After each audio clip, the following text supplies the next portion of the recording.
बिस्मिल्लाहिर्रहमानिर्रहीम। अस्सलाम वालेकुम बच्चों।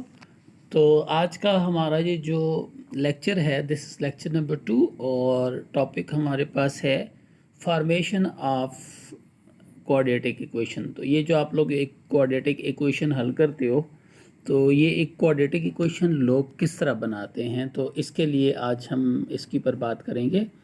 तो क्वाड्रेटिक इक्वेशन बनाने के तरीके, तो इसमें आप लोगों को कम से कम ये बात पता होनी चाहिए कि whenever we solve quadratic equation it gives us two answer. ये जो दो आंसर होते हैं, these two answer is known as roots.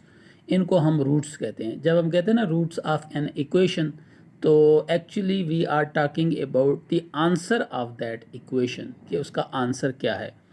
तो now from these two roots we can find quadratic equation. जिस तरह आपने एक एक क्वाड्रेटिक इक्वेशन हल की, तो क्वाड्रेटिक इक्वेशन हल करने के बाद आपने देखा कि आपके पास दो आंसर आ गए। अब अगर आप लोगों को दो आंसर पता हों, अगर आप लोगों को दो आंसर पता हों, तो उससे आप क्वाड्रेटिक इक्वेशन भी बना सकते हैं। तो अब ये आ गया formula for the formation of quadratic equation. तो क्वाड्रेटिक इक्वेशन को बनाने के लिए हमारे पास फार्मूला, मैंने फ़र्ज़ किया मेरे पास एक क्वाड्रेटिक इक्वेशन है, लेकिन मुझे इक्वेशन का नहीं पता, लेकिन मुझे उसके आंसर्स का पता है कि उसके दो आंसर आ गए हैं। एक आंसर को मैंने अल्फ़ा का नाम दिया और दूसरे आंसर को सपोज़ मैंने बीटा का नाम दिया। तो अब चूँकि मेरे पास अल्फ़ा और बीटा दो आंसर हैं, तो हम इसका सम फाइंड करेंगे। सम का मतलब होता है जमा करना, उर्दू में हम इसे जमा करना कहते हैं। सो सम ऑफ द रूट्स, मतलब है जो रूट्स मैंने अल्फ़ा और बीटा, ये दो रूट्स मैंने सपोज किए हैं, इनको सम किया तो इसको कहते हैं सम ऑफ रूट्स। इन दोनों को ज़रब दी आपस में, तो इसको कहते हैं product of roots. Then quadratic equation, अगर आपने सम फाइंड कर लिया और प्रोडक्ट फाइंड कर लिया, तो फिर क्वाड्रेटिक इक्वेशन का फार्मूला होगा x square minus S x, S ये ऊपर फाइंड किया हुआ है ये वाला, ये एस, और प्लस पी ये वाला, ये जो पी आप लोग फाइंड करेंगे ये पी हो गया। तो इसमें रिवर्स भी इसी तरह हम फाइंड कर सकते हैं। रिवर्स में अगर आप लोगों को क्वाड्रेटिक इक्वेशन दी हुई है और आपसे पूछा जा रहा है कि what is the sum of root of that equation, तो उसका फार्मूला है minus B divide by A, और प्रोडक्ट ऑफ रूट का फार्मूला है सी डिवाइड बाय ए। तो अब हम एग्जांपल करेंगे, क्योंकि मैथमेटिक्स में असल चीज़ जो बच्चों को सही तरह समझ आती है, तो वो एग्जांपल होती है find quadratic equation having roots 3 and -2। फ़र्ज़ किया दो रूट है हमारे पास, एक का नाम 3 है और एक का नाम -2 है, तो आपने क्वाड्रेटिक इक्वेशन फाइंड करनी है।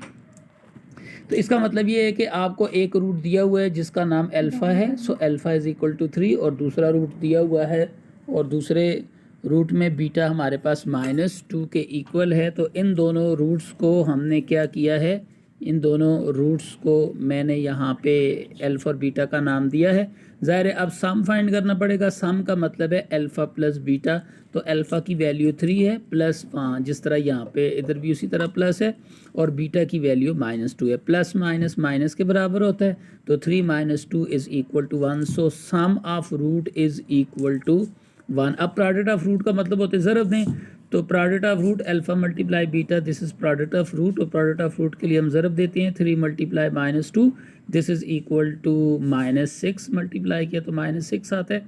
अब हमें इक्वेशन फाइंड करनी है, तो इक्वेशन का फार्मूला है X square minus S X plus P is equal to 0।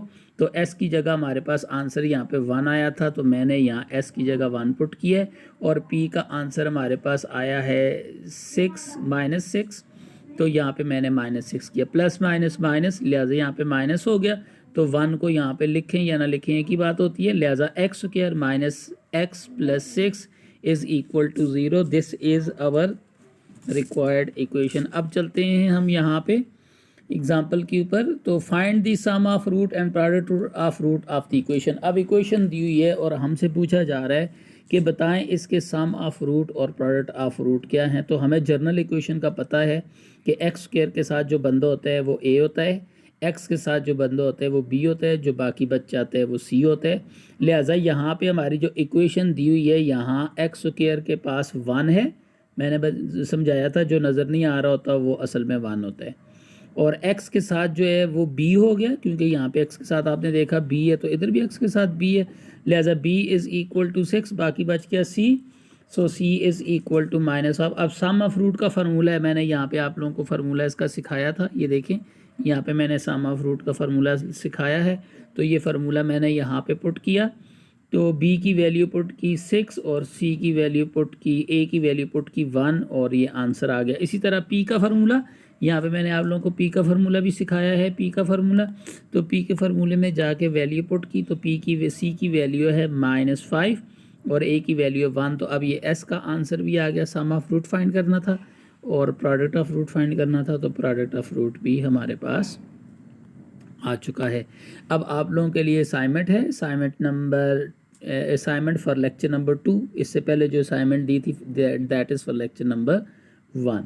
Now find equation having roots, कहता है इक्वेशन फाइंड करें जबकि रूट्स, पहले के रूट है 9 4, दूसरे का रूट है -3 2 और आखिरी रूट है 0 1, तो आपने इनकी 3 इक्वेशंस बनानी है, 1 2 3। अब नेक्स्ट क्वेश्चन है find the sum of root and product of root. Sum और प्रोडक्ट मतलब है एस और पी फाइंड करना है, तो यहाँ पे आपको 3 इक्वेशन दी हुई हैं, X square -3x + 2 is equal to 0, X square -3 is equal to 0 और 2x square + 3x - 2 is equal to 0। तो अब आप इस तरह करें, इनको हल करके फिर मुझे सेंड करें। जज़ाकल्लाह बच्चों, बहुत शुक्रिया।